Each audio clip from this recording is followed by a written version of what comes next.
मैं उनकी धमकियों से और उनकी गालियों से आज डरूं न कल डरूं।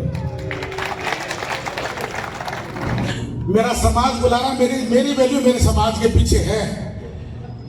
आपके सामने 3 बार की ऐसी घटनाएं घट गई। 5000 वोट कोई ले जाता, 5000 कोई ले जाता, 4000 कोई ले जाता, वही ठग जाते हैं। लास्ट में एक बात आती है कि साहब ये खट जाओगा वोट तो कांग्रेस ही नहीं देगा। बिल्कुल कांग्रेस को देंगे। कांग्रेसी थे, कांग्रेसी हैं और कांग्रेसी रहेंगे। कांग्रेस का पट्टा आप नहीं बांटते हो। बात इस बात की नहीं चल रही है, मुसलमानों नाराज मत होना मेरी बात से। बार बार एक मैसेज गया कि होला करते वोट वाले दिन वोट दे जाते हैं। अगर अब की बार भी थे कर गया ना तो मैं बचागा ना थे बचोगा। वादा करो इस बात का।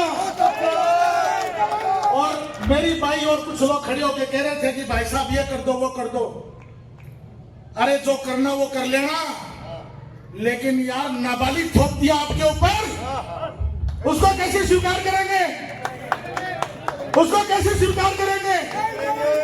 दोनों हाथ उठाकर एक बार तारीफ कीजिएगा, दोनों हाथ उठाकर। यही संघर्ष है। बात नहीं है बिल्कुल भी। मैं आप सबसे गुजारिश करूंगा कि आज के बाद हम इकट्ठा नहीं हो पाएंगे। और अशफाक साहब की बात, हमारे बुजुर्गों की बात है, घर घर चले जाना, अपने अपने परिवार को समझाना कि कौम का वकार का सवाल है और कौम जो निर्णय करेगी मैं आपके साथ हूँ। बहुत अच्छे। कौम जो निर्णय करेगी मैं आपके साथ हूँ। लेकिन यह नहीं होने देंगे कि नेतागिरी आप करोगे और वोट हम देंगे। नेतागिरी भी हम करेंगे और वोट भी हमारा होगा। ये नेतागिरी नहीं करने देंगे आपको। और आप ये चाहते हो अब ये कर देंगे वो कर देंगे, तो भैया खुला घूमता हूँ। एक गनमैन दे रखा सरकार ने, उसको भी कल घर छोड़ देता हूँ और कल से पैदल घूमूंगा। कोई मेरा उखाड़े वो उखाड़ लेगा। यार तुमने बकवास कहनी शुरू कर दी। आपको ये पता नहीं कि मोरारका कॉलेज प्राइवेट है सरकारी है? आप हमें गद्दार कहते हो। अपने गरेबान में झांको भाई, पहले गरेबान में झांक के देखो हम कर क्या रहे हैं। मैं मेरी वाणी को विराम देता हूं, इतना कहने लास्ट बात बोलूंगा। हम लोग दोबारा इस मंच पे इकट्ठा नहीं हो पाएंगे, क्योंकि अभी मुझे इमरान बड़गुजर कह रहा था कि साहब झुंझुनू का दौरा नहीं, अब तो सातों विधानसभा का दौरा करेंगे। तो जब आग लगाई थी तो सातों हम जो पूरा राजस्थान में दौरा करो ना, क्या बात होगी, कोई बुराई को नहीं। तो इतना ही कह के मेरी वाणी को विराम दूंगा कि 13 तारीख की शाम 7 बजे तक जो आपको निर्णय करना वो निर्णय करना। लालच, लोभ, दबाने का, गुंडागर्दी का, गद्दारी का, मारने का, पीटने का, धमकी का, ये सब आरोप लगेंगे। लेकिन ये बोल दो, अगर आप ये कहते हो कि हम कांग्रेस के ठेकेदार, कांग्रेस के ठेकेदार आप नहीं हो। इस हिंदुस्तान में अगर कांग्रेस के ठेकेदार है तो हिंदुस्तान के मुसलमान है। ये वफादार है मुसलमान, ये कांग्रेस के वफादार, कांग्रेस के ठेकेदार हम लोग हैं। आप लोग नहीं हो। आपका भाई साहब मौका परस्त तिवारी कांग्रेस भी जानते लोग आपकी तिवारी कांग्रेस भी जानते हैं। और 2019 में हमारे पार्षदों को कहा गया कि वोट मत डालना, घर बैठ जाना। नहीं साहब, ये दोखली नीति चलेगी नहीं। जो कहा वो करो।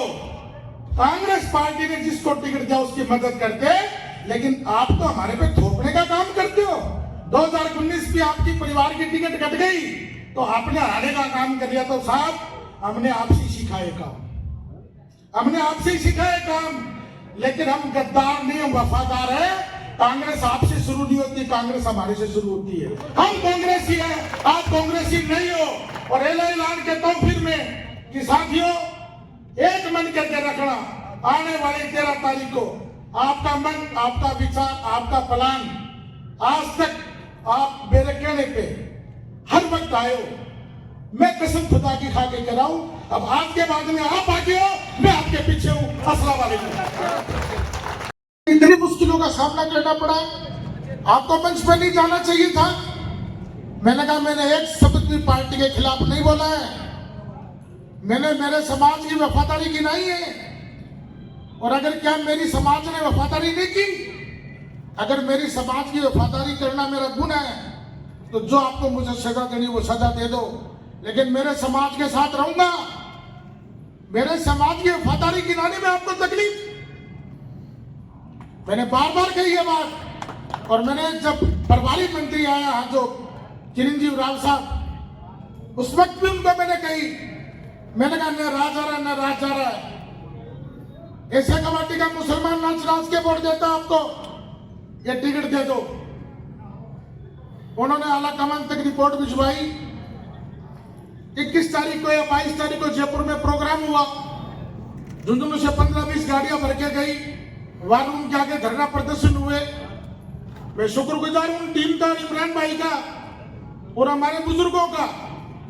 एक छोटी सी बात के ऊपर 20 गाड़ियां भर के जयपुर वार रूम में चली गई। और हमारे आदरणीय नेताजी तो ये कहते थे कि मुसलमान मेरी पोटली में है। मुझे पहली बार पता लगा, जयपुर के लोगों ने कहा कि मुसलमान पोटली में नहीं है, मुसलमान जाके। लोग कहते हैं यार आप मुसलमानों को इकट्ठा क्यों कर रहे हो? अरे भाई आप भी तो प्रोग्राम करते हो जाट महासभा का, मेघवाल महासभा का, जांगीर महासभा का, तो क्या मुसलमान अपना हक हकूक मांगने के लिए इकट्ठा नहीं हो सकते क्या? हम आपके गुलाम नहीं है।